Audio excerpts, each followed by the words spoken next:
You are live on 98.9 Northwest FM. This is the Tuesday Review. As always, I'm Nathan, joined by James. How you going, James? What's made you happy in the last week? Although I suspect three of us have the same answer.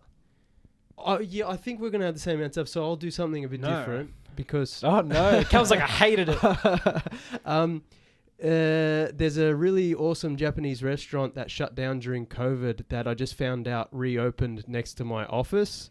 So now every time I go into work, I get to go... Don't say the universe doesn't love you. Yeah, so that's the one positive about going to the office. So that was good. Also, joined by Callum. What's made you happy in the last week, Callum? I'm not going to take too long on this because, we could just go off on a whole tangent. Dr. Beatrice Villarroel and her Vasco team had her study on astronomical artifacts peer-reviewed successfully, which means that there were these plates that they used in the pre-space age era to monitor this I'm going to cut you off. Anyway, keep it going. Quick, don't read UFOs. Okay. UFO stuff made Callum happy. Okay. Yeah, that's right. We're also joined by Dylan and Haydn from Indiverse. How are you going, guys? What's made you happy in the last week? Oh, I'll kick off. I'm Haydn, by the way. So what's made me happy? We had a great PAX, I think, Dylan, which is a convention focused on tabletop games as well as broader gaming and hardware. So that was great. Yeah. Oh, I just moved in the last week, and being able to sit out with my novel on the deck and just enjoy the sun coming up this morning was probably the best thing after weeks of packing and unboxing. Oh, yeah. It was bliss. I'll take that. As for me, what's made me happy in the last week was having a mutual friend's son's first birthday party. I had a really good time. It was a good time. Yeah, we'll get straight into it. So we've been trying to set this interview up for a while. Well, we had it set up. Yeah. Yep. So we're big fans of what you guys do and tabletop in general. Do you want to, I guess, just describe to our listeners what Indiverse is? Yeah, Indiverse is a place for avid tabletop gamers and designers of indie tabletop games to come together and solve some significant market problems and scaling challenges. So it's an open marketplace. Yeah, I think what Etsy do in that you can open up your own store, sell your stuff, and then they sort of just give you a great hub place where people know that that's the place to go for your handcrafted knickknacks.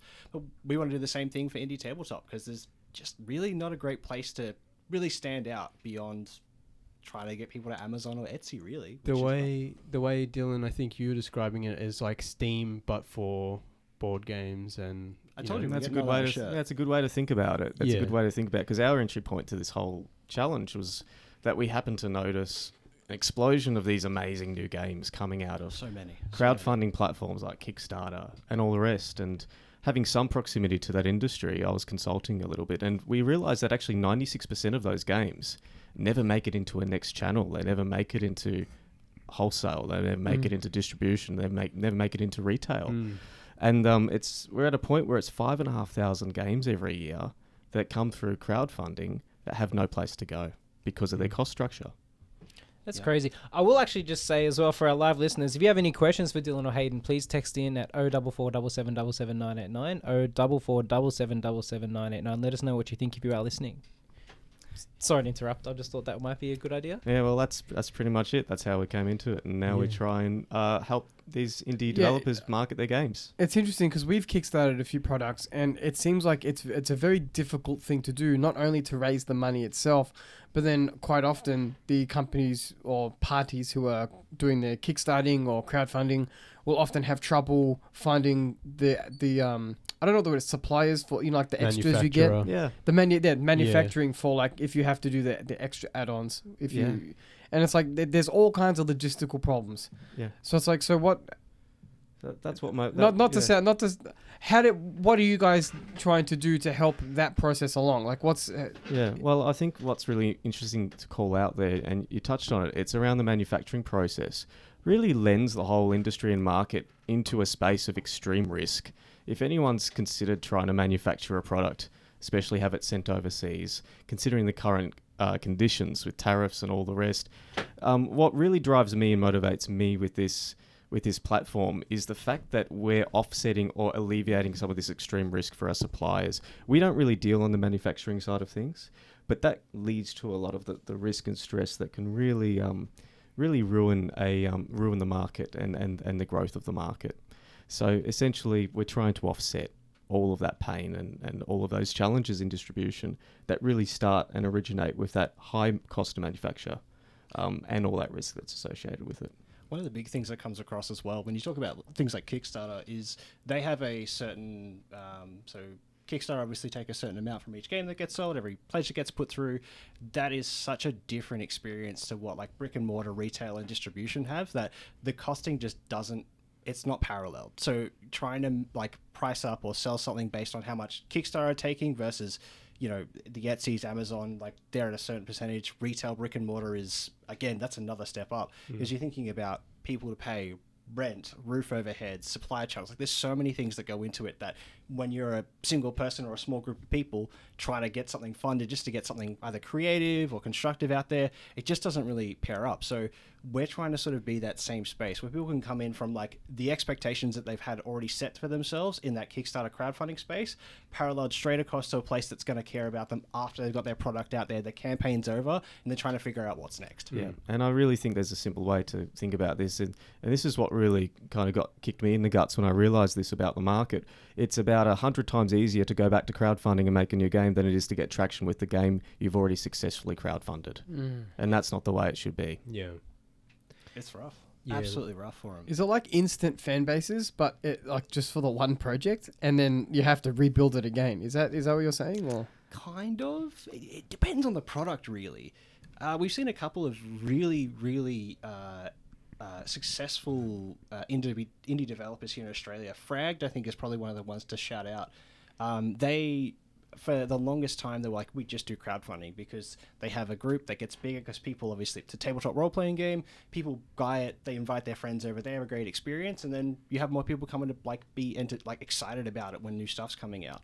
But that's just not the standard, which is just the sad truth. And like Haydn was saying, like it is a lot easier because crowdfunding, Kickstarter, they have people there. They, you know, people get pushed ads through Meta, through all the channels like normal advertising, and people know that there's going to be new games there, and they might not get them at any other time. Like crowdfunding, that sort of lean on the fact that there is nowhere for these games to go. So if you're going to get them in, you want to get them. I suppose I'm guilty. Away. I'm guilty of this in a way where it's like you're on the Kickstarter app or the website, and you'll see something that's 95% funded, and you think to yourself, "I want to get it on the ground floor." Yeah, I might not be that excited about it, but it's just, you know, it's gonna make it. Maybe I should pledge a little. Whereas, like, if I saw it in a brick and mortar store, I don't know if I'd buy it, but it's like maybe that's why it might be hard to retain because it's like there's that. It's almost gamified. Yeah, do you know what I mean? There's like a little element of feedback loop where it's like I've got to give a little bit of money. It's almost it's gambling like, because it's like if I do this, I might not be successful, but then I'm getting a good value potentially if it succeeds.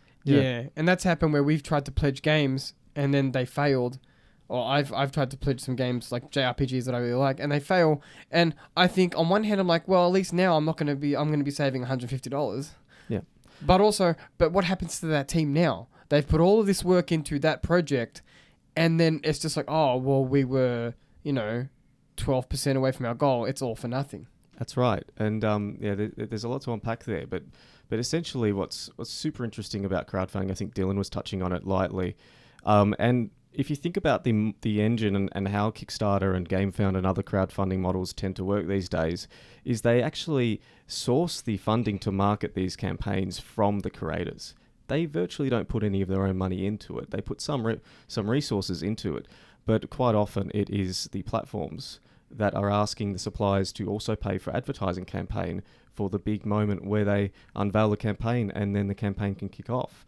But when it comes to retail, the real gap there is that any brick and mortar retailer, especially the larger ones, they're not actually serving the same market. So your indie tabletop gamers, they're not the same kind of foot traffic that those retail environments are geared for. And so they see this inventory as high risk. And that's actually why these days in our interviews and when we talk to our suppliers, we recognize that retailers are asking them to actually come up to 65% when really it should be closer to 40% on the margin there. Yeah. And you'll note as well, if you've always been, and Nemesis has been one of the big ones recently, and you got one as well. We were having dinner the other night with people for Call of Cthulhu, and you had a brand new game, and you were checking out like the pricing of the same edition that you got at a retail store, and it was almost half, if not maybe 60% on top of what you paid for what you would have got from Kickstarter. It's absolutely nuts. It is crazy. We, every time you go to a convention and you see some of the pricing of these tabletop books and compendiums, and it's like $100, and you're not getting that much. Yeah, a bit of a... Sorry, boys, to keep coming in with the questions. No, that's all right. This is a question I think you guys might know a bit about. I feel like years ago, like you could get more games from more stores, and it was kind of cheaper.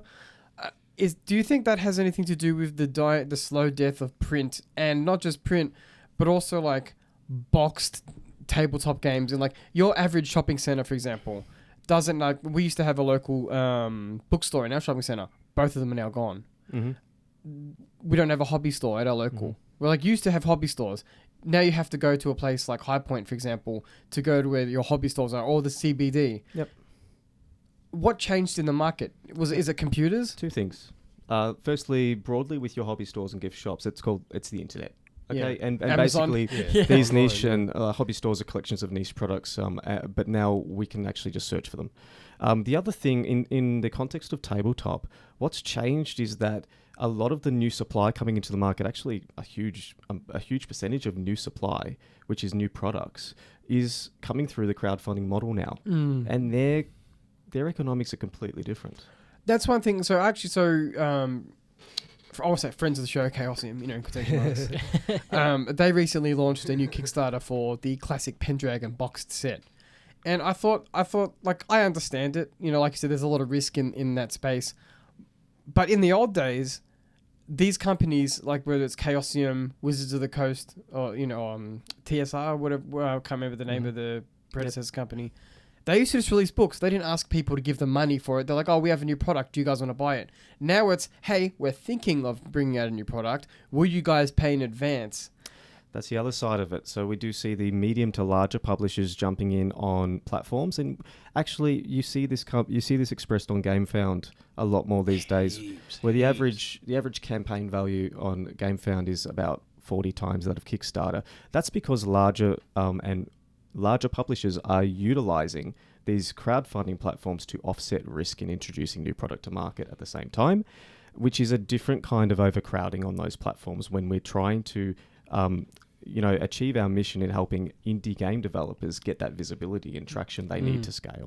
I guess that's exactly one of the questions I was going to ask. We'll use Chaosium as a recent example of putting their products on platforms like Kickstarter. That just overshadows all of the smaller creators who value that space as somewhere to be seen. Yep. And when we get to Amazon and all of this other, so that's also why they can't fit into Amazon, because Amazon is quite genius in how it works. It uses something called collaborative filtering, which is user that looks like me might like this thing over here, and that's how it works. And the deeper you get down the funnel, the more you use Amazon, the more you get richer, more matched results. Now, that's a huge problem with tabletop, because your first interactions, first 10 of them, will still lead you to Uno, Monopoly, or chess. Yeah. And that's also why Amazon's not a great fit. We've actually designed our own algorithm that's set to be launched next year, which is a 1-2-1-2-1-2. And so every new entrant on Indiverse.io will actually have a new product and then a popular product in that pattern. And it's kind of like an anti-collaborative filtering, which is a bit insane to say, considering we know what we know about Amazon. But I think that's also really smart, because then it's like, your audience is people that are interested in more independent, supporting local kind of ideals. Yep. And then definitely are. So you're giving people the option to buy the popular product and also get exposure to a new, more interesting product. So It's like people should have both of those options. I think I want to circle back a little bit to that retail space. You were talking about before, Callum, that the variety of things is going down. I think that the thing that we saw, and we spent, I think between us, probably like 2 or 3 9 to 5 days sitting in game stores here in Melbourne. Standing like weirdos in game shops and watching what sells. Done that many times. Yeah. And it's absurd. Like the amount of people that when they walk into a game store, they're not looking for something new. Yeah. They're buying the thing they know that they're already excited to buy. They're going in, they're buying their Warhammer, their D&D books. Like there's a couple of other pillars in the TTRPG space. There's a couple of like your party games, but they're all in that same sort of niche. So you don't find that there's a lot of people going in to buy the Weirds and Wonderfuls. And I mean, no shade to the retail industry as well, but most people don't know about all the indie games that are coming through the stores because, you know, it's not the staff's purview to pick the games that are there, and they have to go read either online in their own time or just the briefs that they get through like their internal portaling. So there's not a lot of like good information to go out. Like most people, if you go into a game store, you kind of know what you're getting most of the time with most people we see. It's also risk versus reward, both from the company who's like, we want to make maximum profit, so here's the thing you know you're going to like, or here's the thing you're going to kickstart because then we know you're going to buy it.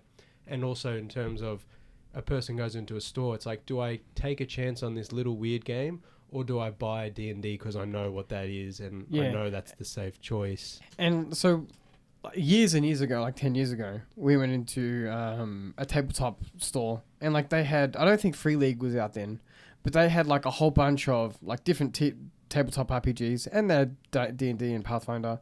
Like last year we went into, I think it was last year, we went into a different tabletop store, but it was just D&D, just the most recent books, no like previous editions or anything, and then just the core rules of Pathfinder. That was it. That was this year when Chaos Con had their fake first day. Oh, yep. It's on my t-shirt that I'm wearing. It's the dates that year. Oh yeah, those dates are wrong. That's okay. that's a beef. That's our own beef. That's a separate beef for a separate day. But I was like, how are you supposed to find, if you're like, let's just say you're not into tabletop RPGs, but you have a child who is, and you go, okay, let's go to a hobby shop, let's see what we got, and then you just have the main two. That's it. So if you're not internet savvy, you don't know where to look. You're not going to find the interesting games. And I think that's my beef, is that I'm like, but I mean that's why Indiverse is such a great idea, because it's like having the cool. It's like having the nerdy comic book guy at the comic book store who's like, it's cool. Yeah, Superman's comic cool, guy's DC. cool, okay? It depends on which comic book guy we're talking about. We're talking about like Simon Pegg in Spaced or comic book guy from The Simpsons. You know, all right. But yeah, it's like having a guy who's like, yeah, DC or Marvel, that's cool, but here's some weird stuff that's gonna. So like, it's like, for example, do you know Kids on Bikes? You've heard of that one before? Yeah, absolutely. Like, that's way better for kids than D&D, in my opinion. Way better. Like that should be, people should be funneled to games like that, where it's like, I guess, you can play an orc in D&D, I guess, or you can do Stranger Things with Kids on Bikes and have a, and really why can't you do orcs on bikes? Write that down. There you go. Down. Absolutely. Probably some training wheels, I reckon. A weight reinforced bike. When we start that, we'll go on Indiverse and We'll sign you guys right up. some bikes. So actually, that's a good point. When do you guys come into the equation? Exactly. Yeah. So this is what we're all about: increasing visibility. I think I was talking a little bit earlier about how these crowdfunding platforms have the perfect engine because they don't have to pay for their own customer acquisitions. Actually, it's someone else's budget. When you're on Indiverse, we put our budget into marketing your game. We're actually putting out prospecting, awareness, advertising, and creating this amazing content that Dylan's driving to putting our own money into these products to expose them and create visibility. Yeah, one of the big things that I found, and I think the first time I had the light bulb, like we're just like what Steam does, but for tabletop games, is that people know that when they want to buy a new game, I'd say most PC players, they're going to Steam or Origin or what's the Fortnite just one? Steam. The Epic Game Store. But Game Store. It's like they know that it's there. So having a place for tabletop games where you go to Steam. I mean, there's probably a whole bunch of games that are not very well put together, but they're made by people who are either making their first game. Yeah. But you also have like amazing independent creators that make games that you wouldn't find if you didn't have something like that. I think it's really interesting. Well, the way Steam does it too is if you really like a game, it might not have much visibility, but you leave a review and you leave it really positive, it gets floated to the top. It gets very positive, overwhelmingly positive, and it gets visibility that way. That's right. And what the interesting thing to call out about Steam as well is the reason it can create that efficiency and create equal visibility to a wider audience and a wider audience is because it's all in one place. Currently, pretty much all of these indie designers set up their own websites or do their best. But they're all actually kind of screaming into the void off the back of their own budgets and competing with each other. Yeah, competing against each other in a weird way. And segmenting and siloing audiences and keeping them in their own little buckets. And so they can't leverage that really engaged audience and discover something over there. So they're not sharing an audience. So it's actually quite inefficient. It's a good point too, because like when we go to PAX and there's the like PAX Rising indie video games, and then right next to it is the tabletop sort of card game indie area. And we go into the indie video game area, and it's like wishlist on Steam, wishlist. So you can go straight to Steam, and all the games you just saw, you can add them to your wish list. But then you go 2 meters to the right, and you go to all the card games, and they're like, well, we have our social media and we have our website, and then the next person has their website. They might have a Discord. Like, yeah, and you have to... Fractured, yeah. Yeah, So in a few years, we might have a little QR code that says "Wishlist me on Indiverse." Yeah, well, I guess hopefully we're that's still the in goal. that one. Yeah. Still in that. Yeah. That would be awesome. So then... 'Cause I was talking to the guy from Mean at PAX, and we're I talking... love them. Oh, they're great. They're such good people, and obviously we bought our second copy of Mean because Alan's like, I have it at my house, but we're not allowed at your house, mate. So we bought one last year, but we think... Alan's like, I'll buy this game, and we can't go to his house, so it's kind of just like, well, but do we even know? Does he even know if it's in his? He says it is, Yeah. but anyway. So we bought it twice. We bought it twice, but we talked to the guy from Mean, and I'm like, look, Asmodee doesn't need my help. They're like, the indies need my help. Yeah. And they're also most of the time the more interesting products. Oh yeah. Because More like, yeah, I daring. know Catan. Everyone knows Catan. Show me something weird.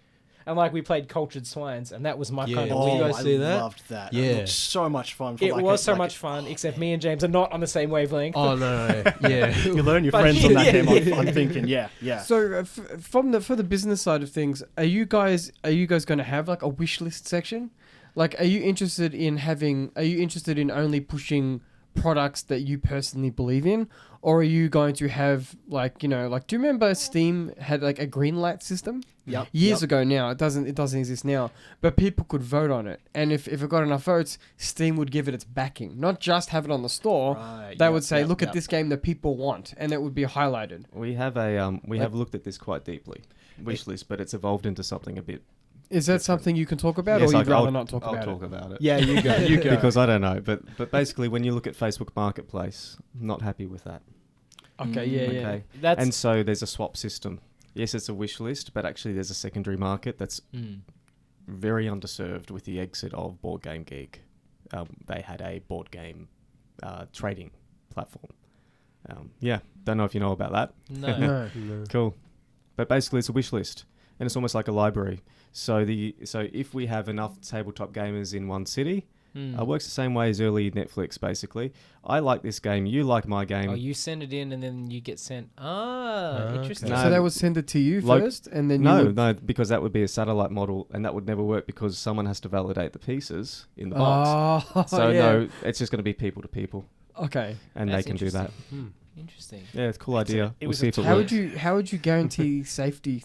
Like, would they be sharing addresses, or would it be? Safety, yeah, that's very, very important. But every user must have reviews and must be a valid user. Yes, very So important. it's like identified and verified. Yeah. Yeah, which is like that's its own hurdling and stuff. Yeah. So the modeling in that works well. It's great for like the paper, like the back of a napkin and stuff. But like getting down and like figuring out the nuts and bolts of everything is like that's the next real hurdle. Because like the idea of it, like you said, with early Netflix, like you just trade it off to people because like if the disc isn't in there, it's very obvious right away. You can be like, crack, there's a disc in there. Looks like the thing I needed. Done it out. Yeah. Where games get lots of boxes, lots of pieces. So yeah, And there's a lot there. The need for this secondary market idea and this trade system, it's not actually a commercial problem that we want to solve for ourselves. It's more that what we recognize about consumers is, on average, tabletop gamers, indie tabletop gamers, buy 12 games a year. Have you seen pictures of their shelves? The amount of games that we bought. He puts in the upward in his. See some red They've got faces on the nowhere other to side of town. We store stuff in his house. Yeah. We just, I think this came up because we're just always sending each other pictures of people from community groups. Look at this shelf. Look at that shelf. Yep. And I know a few people who've got a full shelf, and it's a real problem. Again, Call me it's out like that, please. It's like Come on. Steam. You buy all the games when they're on sale, and you don't play any of You them. don't play It's any like of them. we buy all the We- board games. It's like we don't have time. Do you remember to play. I kickstarted that game called Hamlet, and it sat like on my floor for ages, and then James came over and we tried to set it up, work how to play it. Had no idea, too complicated. Gets put away back in the box, and we'll leave it there for now. But I'm not getting rid of it because it's a limited edition Kickstarter. Like has a whole number and And it's like everything. we want to play it. I It's want to not like play we it. I'm don't. just not smart enough. So from a like a business perspective, how do you guys like so someone would send you their idea, or do you only deal with bona fide games that are on the market? So how does your process work for submissions, for example, if you do submissions? So we're an open marketplace, and that's a really good, interesting thing to think about. Anyone can list on Indiverse. That's the idea. Oh, okay. Yeah, There's yeah. absolutely no limits and no curation of any kind. We curate through matchups with users, through marketing. Okay, and I get algorithm you. that the So I was pieces a come little, in. I was just trying to figure out how it Yeah, works. so it's open, fully open. It's very important that we remain open because we're solving a stepping stone step in the market phase, basically. So basically, I have a product that now exists, and we're the stepping stone between that product existing through crowdfunding and then going into a next channel, or their dream channel, which is widespread distribution through retail. There needs to be a middle step, otherwise they never get cost scale ever. Yeah, because we talk to a lot of the developers at PAX, and making a game is video game or board game impossibly hard. But the harder part is once you've made it, is then marketing it. Yep. So that's, I guess, the good thing about Indiverse is like you get these creative people who are good at making their games, but they, might not be as good as at marketing or social media, and that's extremely hard even for people who are good at it. So they get you guys to The real amplify. bottleneck is not a lack of skill in marketing or ability to market. The infrastructure that currently exists, but because of the cost structure of crowdfunded products, cannot serve the market. They literally have nowhere they can fit into.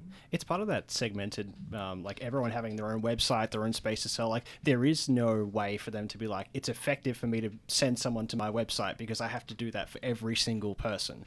But if you have 10 creators from our side being like, hey, you should check out Indiverse, our store directly, not only are they getting something directly for themselves, like they're marketing themselves, but also the person next to them who's like, you should go to Indiverse and check it out. Like it's that communal space where people can come together. So like the cost for people to be like, oh, I have to go out and make reels, social media stories every day.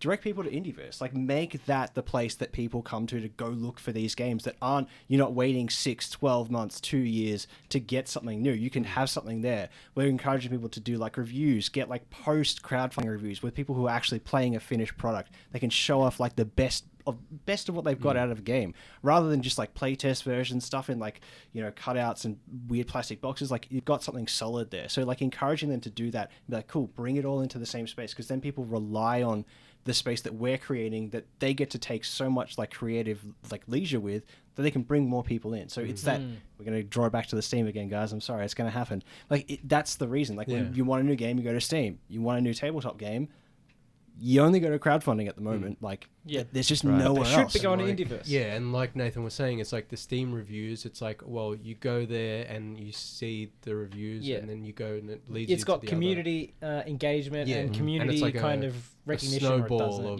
of good press or So Indiverse is primarily for physical games, correct? Or in physical books? We actually have a mix now. It started out for being physical tabletop games. That's where we saw a lot of activity. But actually, we have a lot of downloadable tabletop RPGs now. Oh, that's what I was going to We actually ask do have about. some Because that's a great repository. Is the the digital TTRP space is rich, and I think that's something that always gets like, everybody knows Drive-Thru RPG, but it's like Drive-Thru RPG is kind of clunky.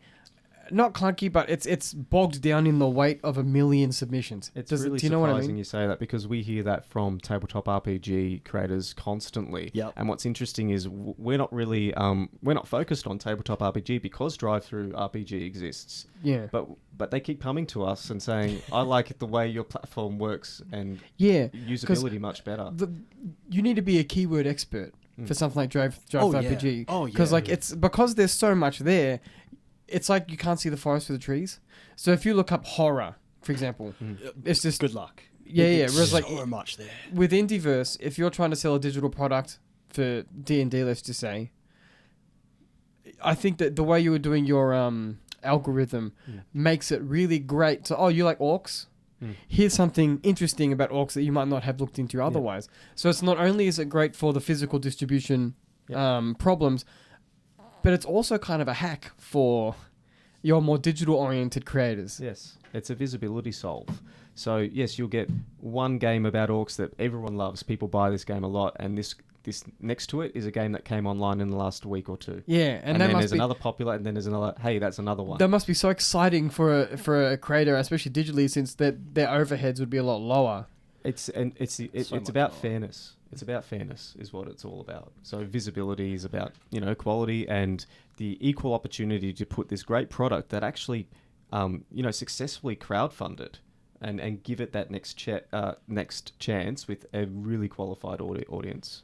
Now, a bit of a bold question for you. Oh, I love them. Drive-Thru RPG does this thing where if you sell a ton of content, they'll let you buy or sell like print-on-demand hardcover copies. Mm. Is that something Indiverse would look into, or are you looking to stay out of that area of the market completely? So let's just say Orcs on Bikes becomes a massive hit, bigger than anything Wizards. Copyright. Yeah. 2025. Tuesday review. Tie that down, yeah. Eat your heart out, Wizards of the Coast. They're like D&D's done. It's now Orcs on Bikes, digitally through Indiverse. But Indiverse isn't responsible for the No. manufacturing, right? No, but I'm saying if you I if you know have what you're asking. if you have a content that's like content available that's selling thousands and thousands of copies, Yeah. you're So- kind of it's limited. At the current model is limited by the person uploading it. Is there potential for Indiverse to step in and be like, would you like a little bit of assistance with this other thing? Absolutely. So what problem we solve is the stepping stone to get you scale and traction and go beyond Indiverse. When Dylan and I hear about a supplier that doesn't need us anymore, we're cracking the champagne. That's what we do. We'll be there with bells on. And with cost scale, we have talked about this lightly. We're not at that stage yet, but when we get supply that really flies, and inventory stepping stones and step ups in MOQs are a bit of a journey, right? We want to be there for our suppliers in that journey, and we would happily invest in that next step up in your inventory order. So the story of Indiverse is just getting started. Yeah, pretty much. We launched in May. Oh wow! where For some reason, I thought it'd been a bit longer. There you go. We've been working on it quite a long time. So I'm really excited now. Well, thank you. It's always good to support local. yeah, and so we're really gladly welcoming a lot of new supply a lot of new customers have been coming on board since we've kicked off. Yeah, it's been great. Thanks to all our suppliers that really believe in us. That's massive shout outs to all. Big love from us. Do you have to go to break? Yeah, we'll come back with more questions for Haydn and Dylan right after these quick messages. You are live on 98.9 Northwest FM. This is the Tuesday Review, talking to Dylan and Haydn from Indiverse. Just as a reminder, you can text in at 0447777989 if you have any questions or comments. Going back to it, guys, what was Callum about to ask about, or James? We were talking during the break really briefly about some of the issues in global trade surrounding the tabletop and book space to do with tariffs and some of the decisions by the American government impacting global trade. So what's your perspective on that from an Indiverse perspective? Yep. Because you guys deal in this space. We know that other tabletop creators aren't happy about it because it's causing problems. We had some interesting anecdotes with other creators about the shipping routes changing through more dangerous waters, causing like certain literal pirate waters. Yeah, and increased costs of shipping to accommodate the risk. Yeah, physical pirates, not just digital pirates. Yeah, it's really interesting. What we believe is that the manufacturing landscape is going to change drastically for tabletop. A lot of the manufacture that is centralized in China right now, it will start to shift to Canada or to the US to solve for this problem. Okay. So there's already quite small manufacturers, even in Queensland and even in the US, that work on print-on-demand products, specifically for tabletop and for tabletop RPG. And so those are kind of like satellite market entrant manufacturers there. And things like the Game Crafter, I think, will get more traction. And then we'll see more versions of Game Crafter print-on-demand tabletop games to solve this manufacturing investment challenge that indie designers face all the time. And that was blowing up before any of the massive changes that came around. Like Game Crafter, when we first started looking at it, last year, I think it was early parts of last year. Like even then, people were like really hyping it up and saying that it was a great place to do local manufacturing for like the Americas, because something local as well, not paying for importing. I mean, it wasn't as bad, obviously, it is now, but it's still something they were taking into consideration when they were picking printers and that. Cost is usually a little bit more, just local American wages, like compared to the Chinese and that. bit different, but yeah, nothing but like good things from GameCrafter. And there was another one that skips my mind. There's quite a few. Yeah. They still have the same challenges where the cost is really high to print on demand, drives up the cost of the customer quite substantially. But more and more indie designers are opting to find a local manufacturer at a higher cost than have to deal with the prospect of what might happen if I manufacture and warehouse and ship from China, which was actually a very convenient solution pre-Trump. Yeah. Really big, because a lot cheaper to get across. Want the heavy import taxes that you have now, and it was just so much cheaper. Like the cost to get it across well outweighed. If you wanted to get 1,000 printed, well outweighed the cost of getting it printed locally in America. Well, especially here in Australia, because we're so far away from everyone else. So if you want to get something shipped to Australia, it's like a whole ordeal. So you'd think at least for Australian distribution, you'd think like Asia Pacific sort of manufacturing would be good for us, but not necessarily, I guess, North America. Yeah. It can be. It can be. It really depends on who you're shipping through and if they already bring stuff here, because there's a lot of like tech that comes through, and a lot of the time stuff will be picked up on the way through, right? It won't just be like a straight through. Sometimes there's stuff coming through, so it can be hard to find spots, and that makes the pricing go up because you're fighting for limited space there. So it's so difficult to find the right person at the right time with the right price, and it's just a big challenge. Like it's tough no matter where you go, even before. It's really difficult for indie designers, especially small business owners, because they care so much about the customer experience that many suppliers in Australia that we work with are actually very reluctant to sell into a willing and paying US customer. They don't want any of their customers being surprised by these bills. They care deeply about their customers' experience. And so they have asked us, please turn off shipping to this region or that region based off these tariffs. Well, we as movie men, we have had to look at imports for Blu-rays and such, and you'll say, "Oh, that's a $50. That's not bad. $50 Blu-ray. What's the shipping cost? $200." Oh yeah. Like, although recently we say that, but recently it was cheaper for us to import Ghostbusters 1 and 2 in 4K from America than it was to buy Ghostbusters 4K from JB. So, if you can even afford Wow. That's That's was wild. $40 for both. That's always been the case. We're just like, all right, I know which one I'll get, I guess. Yeah. But then also the risk is, along with Amazon, eBay, and everywhere else, does it get stolen somewhere along the way on the shipping chain? Yeah. So and there's been a lot of doom and gloom in the market around the tariffs. But we've run an analysis and cross-referenced this with other industry experts on this. Actually, the Kickstarter and smaller scale indie supply is much more resilient than the larger supply with those specialized molds and specialized manufactured parts that can only come from China that tend to live on GameFound. So if you're really a small indie designer that's focused on wooden parts, basic cardboard, basic cards, basic parts, it's very resilient. I think that's also, I guess, the kind of audience of a dedicated person of the hobby is also kind of not where, I guess, Amazon is not the place people necessarily look. It's like your fair weather consumer is probably not going to be looking, on Indiverse, right? So, or wherever it may be. So you've got kind of like you've got an audience base that's probably going to buy the product no matter what. So you've got that loyalty to whatever their favorite brand is, and unless it's like $500 for a book or something. And but unless you're unless you're ignorant or like deliberately, like, not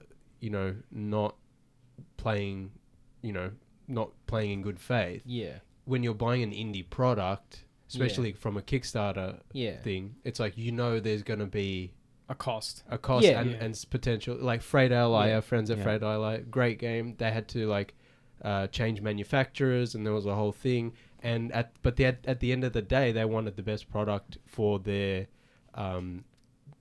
backers, and they wanted to keep it at a fair cost. It turned out great as well. And I it was saw great, it. It yeah. looked awesome. Oh Yeah, my I Lord. picked mine up. I So still haven't good. opened it yet, and I should do an unboxing or something. Keep Well it sealed. You well ruin the worth. value. Yeah. Should have bought two. one to play with, one doubles, to triples. Triples makes it safe. Yeah. But generally, sorry. Also, I'm kind of worried we're gonna make this too dry for our audience. Would you boys Would you guys mind talking about some like your background in board games, tabletop, and where you got your start and like what made you love it? Yeah. Getting kind of a little more happy territory. Yeah, of course. I've got a really interesting story. So I got into this whole thing because I was walking around PAX a few years ago and I saw this amazing stall called Dragon Dice. Don't know if you've heard of Dragon Yes, Dice. we know. We Dragon Dice. purchased Dragon. I spent a lot. So sorry to interrupt. I spent a lot of money on Dragon Dice, Did and you? then we didn't have any time to play Yeah. it. They didn't have the mat I wanted because they sold out. Yeah. And then the rules were too complicated. And I said to James, "We're gonna play this." And me and James sat down and were like, "Not today."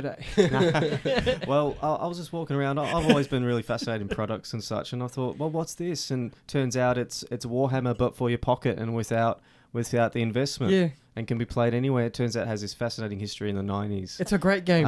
Where it was doing 30 million US a year, and then trading card games came out and completely Yep. changed everything, and no Yeah. one wanted Dragon Dice anymore. And it has the um, most sincere online following. Yes, it does. Oh yeah. Yeah. Yeah, it's Oh, so yeah. like their Discord is so nice, and people are like, "Hey, let's play a game." Yeah. And then like it has this little. They have like the website, and it's just a cool community. It is a great community. Headed up by actually in Australia by Indiverse business partner.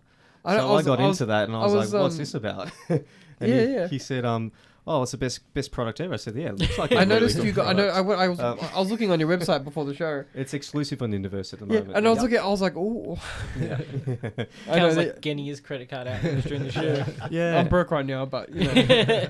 And really what we realized is this is still a great product. It's just missing that translation piece. So I consulted with Josh, to fix up messaging, understand customer value there. Like, why do people like this thing? People keep buying it.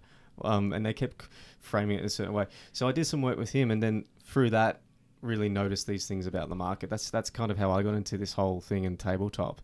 And I think Dylan's been a avid tabletopper from way back. Yeah, a long time. I've been playing board games since primary school. I didn't really get into a lot of the weirds and wonderfuls until a lovely friend of mine, Jess, and if you're listening, big shout out to you, buddy. Big love. First uni class together, he just like, you come and play D&D with me. You're going to love it. It dragged me along, got me a set of dice, and that night, or maybe the next night, tell a lie, I was playing the very first time I played Pathfinder. He just called it D&D because I would know what that is. Apparently, it's very common to say. It's the whole Kleenex thing. It's like, Well, it came from 3.5 edition, and it's a whole. Yeah. And look, it just, I fell in love with it. Like, my very first session, I was playing a panpipe wielding orc bard, and I fell in love. There was just something really special there. And from there, I moved in with a great friend of mine, Wade, and he did a lot of Kickstarters. And we were talking about the shipping problem before. He had a little like group of people, and we'd be like, cool, how many people are going to order this? So we could save on shipping, getting like, 5-10 copies of a game coming out.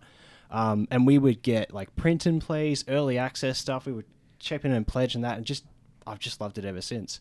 I got a history in game design in the digital space. I have a degree in video game design, which is coming in great while I'm trying to do tabletop stuff.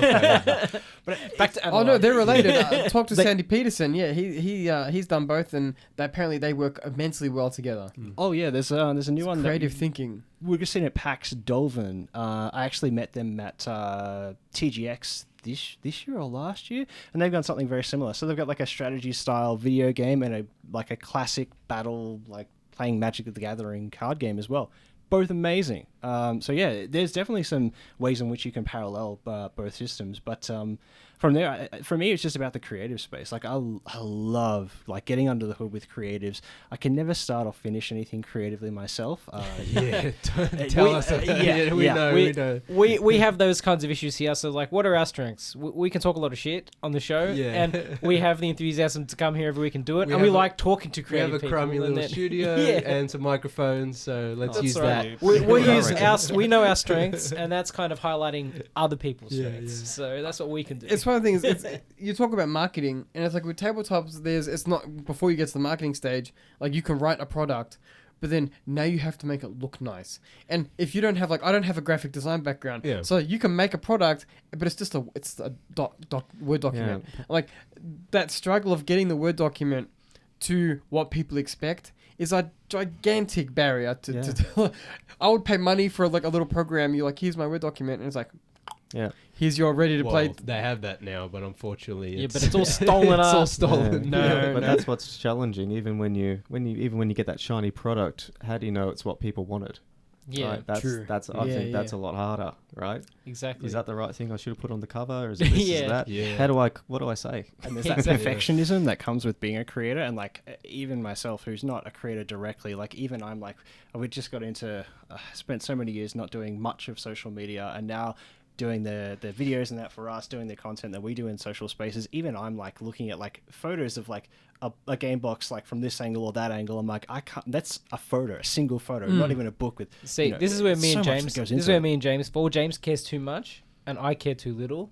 And so sometimes match made in heaven. So sometimes we'll fight it out, and then it's somewhere in the middle. Yeah, James is the kind of guy who I recently bought the Nightmare on Elm Street 4K set. Ooh, and James is like, yeah, it's really nice, but I have to wait for the American one because it's red. The box is red. Yeah, but I'm like, also, just give us the discs. Also, it's a problem that the Australian rating sticker is so huge, and I'm just like, it looks so it's ugly. not aesthetic. So from your like professional perspective, like if a game comes out on Indiverse or is hosted on Indiverse, would you guys ever be in a situation where you can message the creator and be like, listen, we think you could market it in a bit of a different direction? Yeah. Like, do you do like consulting is the wrong word, but do you engage with your creators to be like, we would make some changes in this direction because we think this is more intuitive for the market? Yeah, I can speak to a few things here. So that's our process. The big difference between us and platforms like Etsy as well is that they have an always-on marketing commission that you have no control of, which actually says in the last 30 days, if anyone's come through a marketing activity that we've performed, your commission jumps up to something that's actually unsustainable. So we consult with every single person, every single supplier we market, and we get their opt-in, and we actually collaborate with them on the marketing before it goes live, and that's creative choices, messaging choices, and we've actually collaborated with suppliers to the point where we've helped them interview their customers to get their messaging right, to get their page optimized, and seen really great success off the back of that. And what they get out of that is a better understanding of how to communicate the perceived value of their product that's most effective. Also in things like when it comes to just their website, like our first blog / video expose that went with it went live 2 weeks ago, I believe. I put it out, and it was just talking about the difference in like what you see. Like we were talking about drive-through before. I have very rarely seen an indie designer have as gorgeous a page on drive-through as they have their Kickstarter or GameFound page. Like the pages there are beautiful. They have full-size art. They have even in just the way they present it, they have like bolding letterings, like showing off the big pieces that they want to draw you to. And then the retail space is just, it's never really the same. And I'm not sure whether it's like drive-through or the other places that they do it don't support them to do such full page drive-through is very much, it feels to me like it's very much based in the forum years. Yes. Do you know what I mean? Where it's like that old school, very rigid design process where it's like you have your logo, you have your links, you have a description, maybe an image, that's it. Yep. That's all you get. Yeah, and like when you go to like Kickstarter and GameFound, you can scroll for minutes on content, story, but the creative process, the people, reviewers, art. There's so much there. Like you get so much more. It's like someone who's going through, if I get a blurb that's 5 lines long for a tabletop role-playing game, I know nothing. Like there's so much time and energy that has to go into investing and figuring out, is this the game that I'm going to enjoy and play? Yeah. What makes this different from all the other? Exactly. Yeah. So like encouraging that sort of stuff. Like I think one of the big things that I really like advocating for is like, just you've figured out what sells your game. Like you got it funded on Kickstarter, on GameFound, and like that's not just luck. Like something happened. Something happens. Enough people have seen that and be like, ooh, yes, I like that. And it's gone from, oh, that kind of looks cool to, I want to get that game. I'm going to back that game. And then there's not a translation. Like there's no one giving people the same sort of encouragement or like guidelines to do that in the retail space. So everyone's just sort of like cowboying on their own, or cowgirling, however. And it's just like, it just doesn't translate across. So just being like that point of just being like, yeah, like just do the same again. You don't have to reinvent the wheel. You've already found the best way to do that. And if we help you adjust little bits here and there, all the better. It just means that more people are going to find it for the right reasons. Yeah. And we want to do more and more as we go. Well, it's very exciting, I guess, being on the ground floor of this journey. Oh, 100%. And hopefully we'll keep along with you on the way. A couple of fun questions before we end. We are running out of time very quickly. Yeah, the hours just flown past. It flies when you start it goes talking. too quick. Yeah. Dylan, Hayden, what are your favourite games? Any like video games or tabletop? We'll go say tabletop / board game. Yeah, okay. I'm going to say Firefly, the board game. That was what got me in seeing board games a little bit differently. Oh, it's like it's not Monopoly. Like, oh, that's different. Interesting. And that long play, and that can be quite a long game. So yeah, I would say it's Firefly, the board game, just because of that. That's the Firefly based on the TV show, or is it? Oh, okay, cool. Okay, interesting. Yeah, never heard of that one. No. It's a I've heard of the show. I love the show. I've never played the game, though. It's just a jobs game. I think it was the original jobs game where you do jobs and Oh wow, that's interesting. Well, that's one we have to buy now. And if you can find it, it's I think it's in print now, but it was in and out of print. It's very popular. Yeah. That's a tough one. It's really tough. Gut feeling. It's gut feeling. There's no right or wrong. Expedition. Actually, I say it's my favorite game all the time. Expedition, which I guarantee. I can't actually guarantee. I think I saw the website live, but the last like 2 or 3 times I went looking for this game for people who played it with me, and they're like, "I love this. Where can I buy it?" Sadly, couldn't find links to it, or it wasn't in stock. That was really sort of the inspiration that brought me onto Indiverse to begin with. But my favorite game of all time. It is the lightest tabletop role-playing game. It's basically like a choose-your-own-adventure book from like the classic days, except you read it off a phone and you have like 3 to 5 people around the table also playing at the same time. It's awesome. That sounds cool. That's something we have to get into as well. There you go. I'll send you a link, fellas. It's Send us a link. fabulous. All right. Also, favorite movie of all time? No right or wrong answer, just gut feeling. Oh yeah, I'm 2001: Space Odyssey all the Oh, time. good choice. I love it so much. I saw it with the MSO, I think, play the soundtrack, and then you get in there, you pay for the tickets, but then you realise that the soundtrack's only for probably 20 seconds. And I completely forgot. Yeah, it's like the overture and then Anyway. That's a great one. That's a good answer. Oh, thank you. Thanks so much. 7 Psychopaths. Actually, that's a great movie. Fantastic. I Does saw it it. resonate with you a little bit? Hey, maybe a little bit, yeah. But He's only one psychopath. Is Tom Waits in that one? Or am I He thinking is. of a different movie? He is, yeah. Yeah. I saw it like on a whim with my brother and a friend of ours, like after uni on a Friday. They're like, "Oh, I'm going to go see this film." I'm like, "Oh, yeah, it's a good way to kill a night." I fell in love with it. It's something else. Absolutely fantastic film. I watch it probably every year. Christopher Walken's so good in that. Oh, fabulous. Yeah. Absolutely fabulous in that film. Have you seen In Bruges? Yes. Yeah, that's the same. Classic. Yeah, so good. Yeah. All right, guys. Well, yeah, I was Good out of choices. time.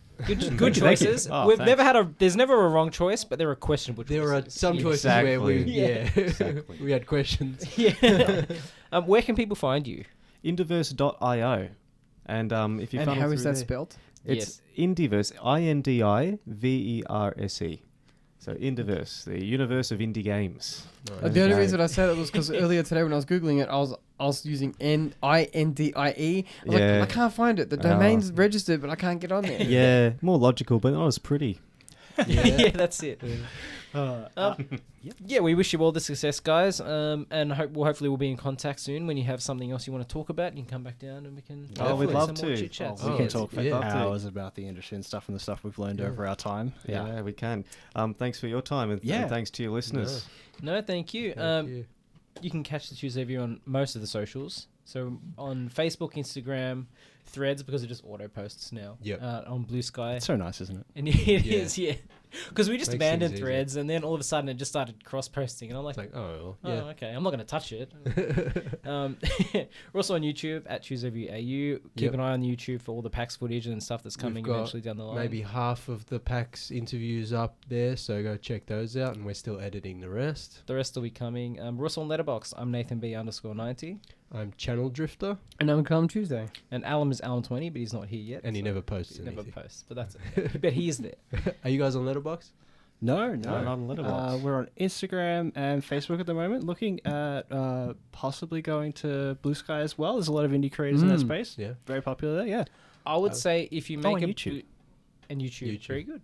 If you make a Blue Sky account, also make a Newsmaster account because they're both part of the decentralized internet space. They just cross-post to each other. And Newsmaster is a great platform. Yeah. And real quick, one of the dream features for Indiverse is a Letterboxd style system where you can review board games or that's products. amazing. Products. Like a journal. A journal. That's a journal. Is that for you as an individual user? We like do a have profile. We have reviews. Yeah, like a journal. So if for you your got to review and you have a profile as a user. yeah, and then with can everyone reviews. see what I've reviewed? Like a little. Yeah, user profiles are on the list, and we have reviews. Thank so you. that would be So we'd be able to pair them all up to the ones that Good you've idea. got, so you can have. So I just wanted to. No, that's a great idea. Because the Letterboxd. Have you used Letterboxd before? Anyway, we'll